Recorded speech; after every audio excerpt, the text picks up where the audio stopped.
I wish to share my thoughts about bullying. Now, these thoughts were triggered by the Zora Kairina case. It's very easy for people to say, there's no smoke without fire lah. What did she do to provoke such a response from the others?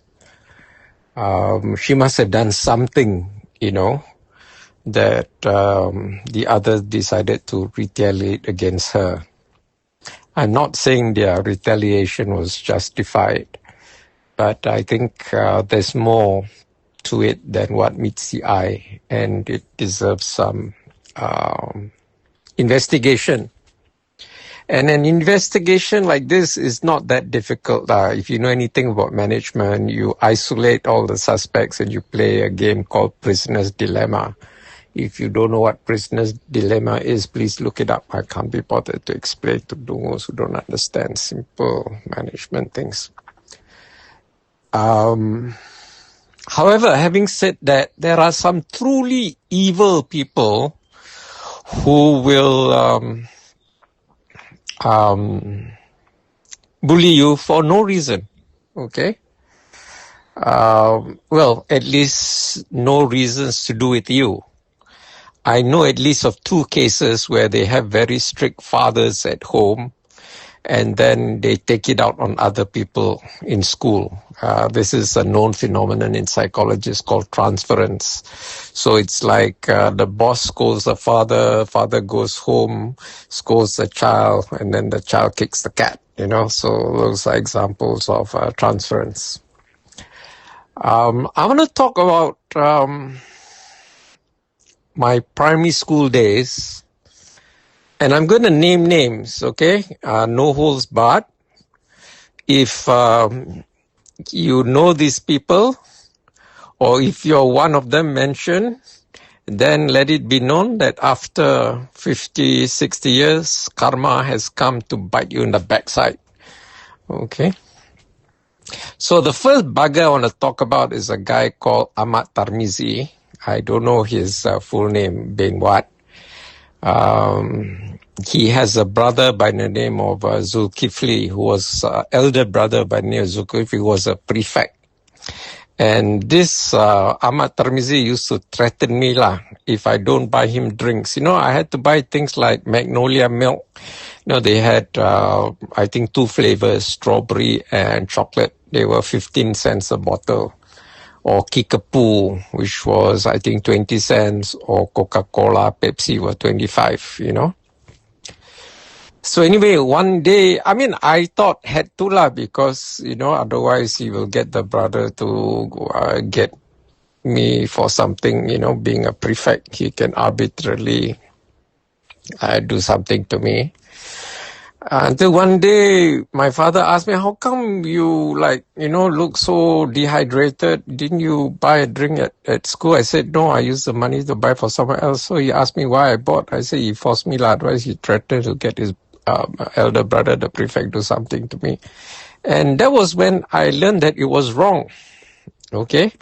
And my dad told me I should report to the teacher. But you report to teacher, it's one your word against theirs, you don't have evidence, it's very difficult. So I decided to take the law into my own hands. I decided to stand up for myself. So I remember one day after school, I was sitting on my school bag. In those days, school bags were not like, what do you call it, rucksacks or haversacks. They were more like little suitcases. It was a rectangle thick with a handle which you hold with your hand and carry. So I was sitting on it, and then he walked by, and then I made 2 fists with both my hands and put them under my chin. And then he teased me He said, oh, Morgado, I said, want to punch me, is it? So anyway, I kept quiet, but somehow he provoked me. And being right-handed, he didn't expect me to give him a left hook. So I slung him a really, powerful left hook. And I fractured one of his tooth in the 4th quadrant on his right mandible. Don't know whether it's a premolar or canine, but he bled like a pig and the tooth fell out. And ever since then, he never bullied me lah. And he didn't expect me to punch him with a left hook because he knew I was right-handed. And I knew that he didn't expect. So when I landed the left hook, it really caught him by surprise. And ever since then, he never bullied me. And the only other time after I left primary school that I bumped into him was on a flight from or to London. I think from London. And as we were getting out of the plane, I noticed him, recognized him, even though it was like 6 or 7 years later. But, what do you call it? Don't know what happened to him lah. Okay. Another school, bullies were in secondary school. This was VI from 71 to 75. And again, I'll name names. 2 of these bastards have kicked the bucket, so serve them right. So one of them is a bugger called Donald Tan. Apparently he has a brother who's a dentist who has a practice in SS2. But anyway, this Donald Tan was a real bastard. But one time he gave me a flying kick as I was going down the steps from, the 206 steps to Stadium Merdeka side. And then at the back of my white school uniform shirt, there was his footprint because he gave me a kung fu flying kick for no reason. These bastards will do it for no reason. They are truly evil. Anyway, I went to the car where my dad was waiting for me to fetch me home. And then I asked him, take your gun, because he had a Luger. So I said, take your gun or shoot this bastard, So he, of course, dad said, calm down, calm down. But anyway, he did speak to the headmaster, Victor Gopal or somebody. And Donald Tan got into trouble.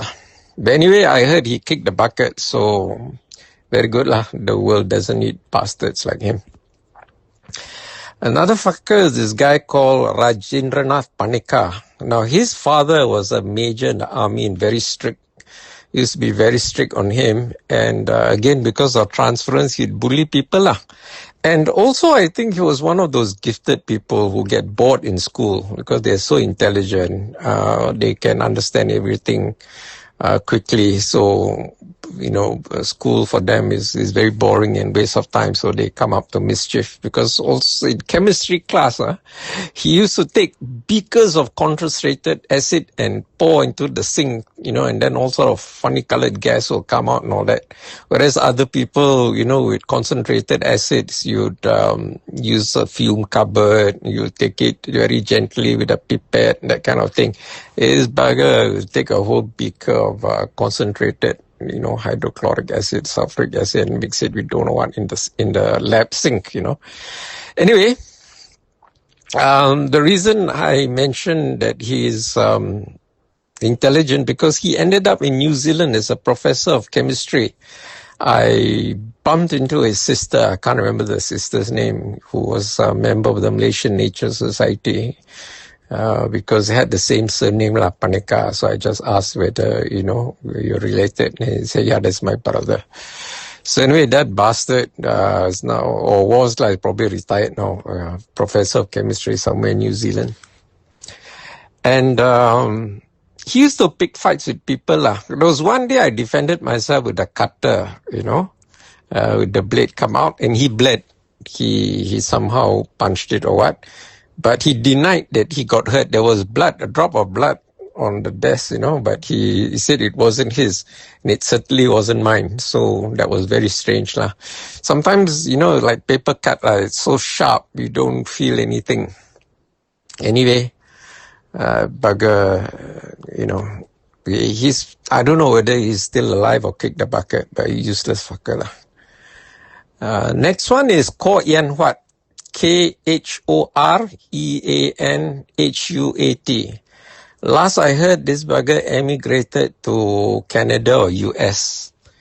I remember, in VI, I was in Treasure House. We had to do this marching practice. And when I was marching, I saw in the pavilion, he took my badminton racket and started swinging it about. Then after my marching practice, I went to see my badminton racket already bengkok. He must have hit it against something. He's a real evil bastard lah, this Ko Yan Huat. I hope he kicks the bucket. Another guy who got gangster connections lah. This guy kicked the bucket today. His name is Yap Yen Sam. He apparently made a pile of money in IT and emigrated to US or whatever, but he kicked the bucket today lah. So good riddance to him. So those are the, all the school bullies in VI lah. Yap Yen Sam, Ranjindranath Panika, Donald Tan, Ko Yan Huat, all bastards, like no, what do you call it, do not serve any purpose on this planet. Better off dead as compost, jadi baja bangkai, pushing up daisies. That's how they can serve humanity best. So I'm glad, two of them, Donald Tan, Yap Yen San, already kicked the bucket. I'm so happy. The world is better off without bastards like them. This guy actually wasn't a bully, but he's, I don't know, schizophrenic, because he's a nice guy, very pleasant and all that, but he had a cruel streak lah. He used to tie firecrackers, packets of firecrackers to dogs and set it on fire, and the dogs would, be in deep pain. And last I heard, he had some accident or something and he was wheelchair bound for life. So, don't do bad things, especially to animals, Things may happen to you. And it's tragic.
Congratulations for making it thus far. You are one of the few people who have done so. And you now have the opportunity to meet up with myself, Azlan Adnan, and our socio-political commentator on current affairs, Saudara Imraz Iqbal, on Friday, 5th of September 2025, which is a public holiday, from 2:30 for high tea, from 2:30 lepas mayang to 1600 hours, so 4 p.m. So it's to celebrate my 67th birthday as well. So invitation is by donation. All you have to do is make a minimum donation of 200 ringgit, and this donation will pay for the high tea as well as for my various eye treatments. And when you make the bank transfer, please include in the reference, in the bank transfer reference, your name and phone number, and I will WhatsApp you the invitation and the venue. And what do you call it? The bank account details will appear later in this video. So congratulations again for being one of the few people who will actually be watching and listening to this invitation. A heartfelt light. To every soul whose hand did give, you've helped me dream, helped me live. In darkest hours your light came through, with hearts so kind, so pure, so true. Your gifts, like stars in deepest night, have steered me gently toward the light. Each coin, each word, each silent prayer, a thread of hope, so rich, so rare. My eyes once dimmed, now seek the skies, and slowly, clearer visions rise. Because of you, I dare to see the world again. Its grace, its plea. Your compassion's flame will not just stay with me alone. It lights the way, for others wandering through despair, to feel the warmth of selfless care. You've shown what love in action means, in quiet ways through giving scenes. You've built a bridge from soul to soul, and made the broken feel more whole. So let this thanks rise like a song, a melody both soft and strong. May your example gently call more hearts to rise to give. To fall into the joy of lifting pain, of planting hope where none remains. Your kindness walks beside me still, a light, a love, a living will.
Don't forget to hit that subscribe button to show your support.